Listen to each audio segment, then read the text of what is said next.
Hello दोस्तों, सृष्टि the future में आप सभी का स्वागत है। जैसा कि आप सभी जानते हैं, हम लोग एनसीईआरटी सार संग्रह की बायोलॉजी की एक सीरीज लेकर चल रहे हैं। इसमें हमारे कई एक चैप्टर हो चुके हैं। आगे चैप्टर है तंत्र का तंत्र। आज हम लोग इसके बारे में डिस्कस करेंगे। चलिए शुरुआत कर लेते हैं तंत्र का तंत्र से। मानव शरीर की प्रतिवर्ती क्रिया का नियंत्रण केंद्र कहाँ स्थित होता है? ये होता है मेड्यूला ऑब्लांगेटा में। हृदय की धड़कन की गति किसके द्वारा बढ़ती है? अनुकंपी तंत्र का द्वारा। प्रेरक कौशल मस्तिष्क के कौन से भाग के साथ संबंधित है? ललाट भाग के साथ, यानी कि फ्रंटल लोब के साथ। मानव के मस्तिष्क का सबसे बड़ा भाग कौन सा है? रोम्बेनसेफेलॉन। तंत्रिका तंत्र के अध्ययन को तंत्रिका विज्ञान कहा जाता है। कम नींद आने के लिए किस चिकित्सा शब्दावली का प्रयोग किया जाता है? अनिद्रा का।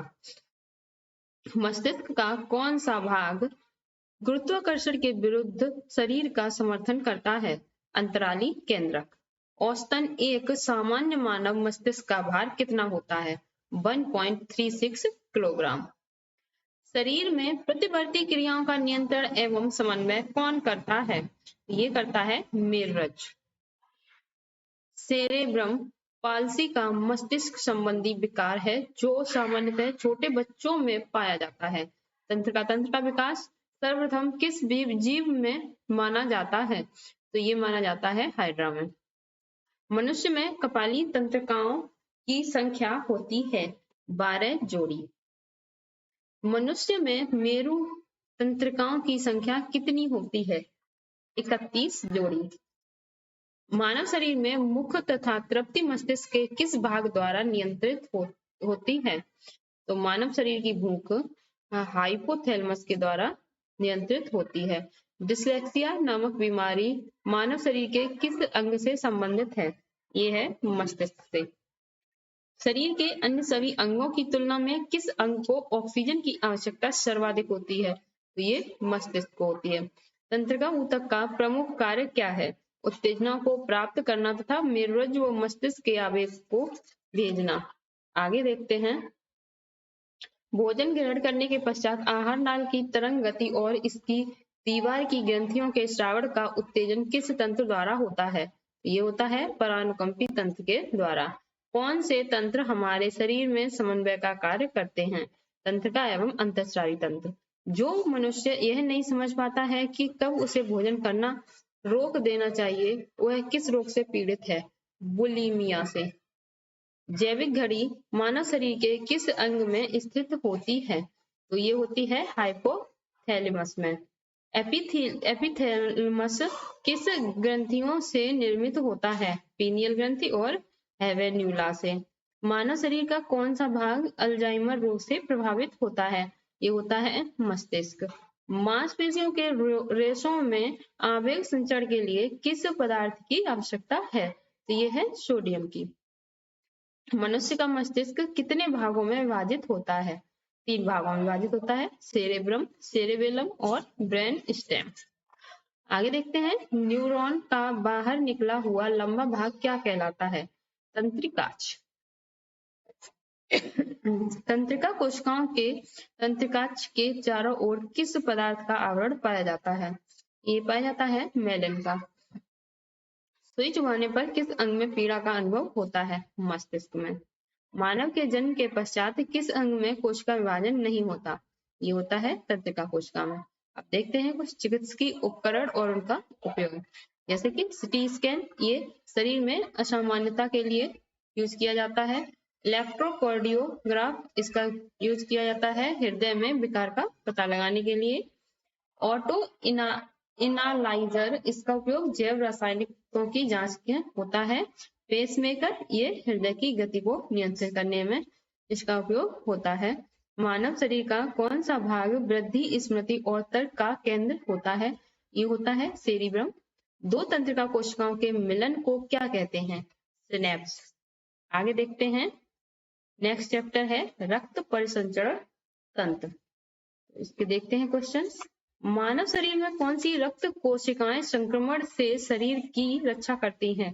तो ये है श्वेत रक्त कणिकाएं, यानी WBC। किस रक्त समूह का व्यक्ति सर्वदाता होता है? तो ये होता है ओ समूह का व्यक्ति सर्वदाता, और AB समूह का व्यक्ति सर्वग्राही होता है। हीमोग्लोबिन मानव रक्त में पाया जाने वाला पदार्थ है जिसका प्रमुख कार्य ऑक्सीजन का परिवहन करना है। वृद्ध व्यक्ति का रक्त दाब सामान्यतः बढ़ जाता है। एक सामान्य व्यक्ति के रक्त का औसत पीएच मान कितना होता है? ये होता है 7.35 से 7.45 पीएच तक। रक्त समूहों के खोजकर्ता कौन है? ये है कार्ल एंड स्टीनर। ये क्वेश्चन अक्सर पूछ लिया जाता है। RH कारक का नाम किस जंतु से संबंधित है? तो ये है बंदर से। AB रक्त वर्ग का व्यक्ति किसी भी रक्त वर्ग के व्यक्ति का रक्त ले सकता है, इसलिए इन्हें सार्वभौमिक प्राप्तकर्ता कहा जाता है या इन्हें सर्वग्राही कहते हैं। श्वेत रुधिर कणिकाओं का प्रमुख कार्य है शरीर की प्रतिरक्षा। रुधिर के जमने में किस खनिज की आवश्यकता होती है? कैल्शियम की। लाल रक्त कणिकाएं शरीर के किस अंग में नष्ट होती हैं? प्लीहा में। मनुष्य का औसत रक्तचाप कितना होता है? 120 से 80 mmHg। रक्त किस प्रकार का ऊतक है? तरल संयोजी ऊतक। यदि एक पिता का रक्त वर्ग A है और माता का रक्त वर्ग O है तो उनकी संतान रक्त वर्ग कौन सा हो सकता है? तो इसका रक्त वर्ग हो सकता है A अथवा O। रुधिर प्लाज्मा में प्रतिरक्षी प्रोटीन्स किसके कारक निर्मित होते हैं? तो ये निर्मित होते हैं लिम्फोसाइट के कारण। दिल का दौरा पड़ने के पहले घंटे को किस नाम से जाना जाता है? तो ये जाना जाता है गोल्डन आवर को। मनुष्य के शरीर में रक्त का दाब कितना होता है? वायुमंडलीय दाब से अधिक। आगे देखते हैं। रुधिर में श्वेत रक्त कणिकाओं की अत्यधिक मात्रा में उपस्थिति को किस रोग के नाम से जाना जाता है? तो इसे जानते हैं ल्यूकेमिया अथवा रक्त कैंसर से। इंसुलिन नामक हार्मोन का मुख्य कार्य रक्त में शर्करा की मात्रा का नियंत्रण करना है। रक्त में ग्लूकोज का स्तर किसमें व्यक्त किया जाता है? मिलीग्राम प्रति डेसीलीटर में।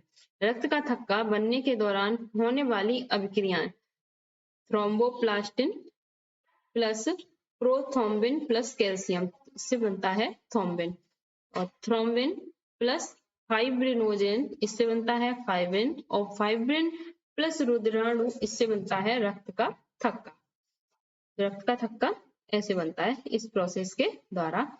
जैविक प्रक्रिया को तेज करने में कौन सा पदार्थ उत्तरदायी होता है? यह है एंजाइम।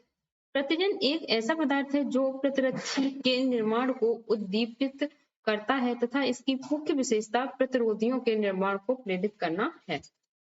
रक्त को हृदय तक पहुंचाने वाली धमनियां क्या कहलाती हैं? हृदय धमनियां। लाल रक्त कणिकाएं मुख्यतः कहाँ बनती हैं? ये बनती हैं अस्थिमज्जा में।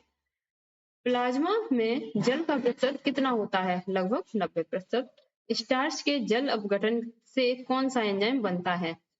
एमाइलेज। रक्त का थक्का बनने में फाइब्रिनोजिन का फाइब्रिन में परिवर्तन थ्रोम्बिन एंजाइम के कारण होता है। हृदय की धड़कन नियंत्रित करने किसकी भूमिका होती है? ये होती है सोडियम की। एंजाइम एक प्रकार का है जैव उत्प्रेरक। एक धड़कन या हृदय गति की एक आवृत्ति में लगभग कितना समय लगता है? 0.8 सेकेंड। रक्त दाब का नियंत्रण किस ग्रंथि के द्वारा होता है? ये होता है अधिवृक्क ग्रंथि के द्वारा। तो ये थे आज के एनसीईआरटी के महत्वपूर्ण क्वेश्चंस। अगर आपको वीडियो अच्छी लगी है तो लाइक करें और देखते रहें सृष्टि द फ्यूचर पर एनसीईआरटी सार संज्ञा के प्रमुख महत्वपूर्ण क्वेश्चन। धन्यवाद।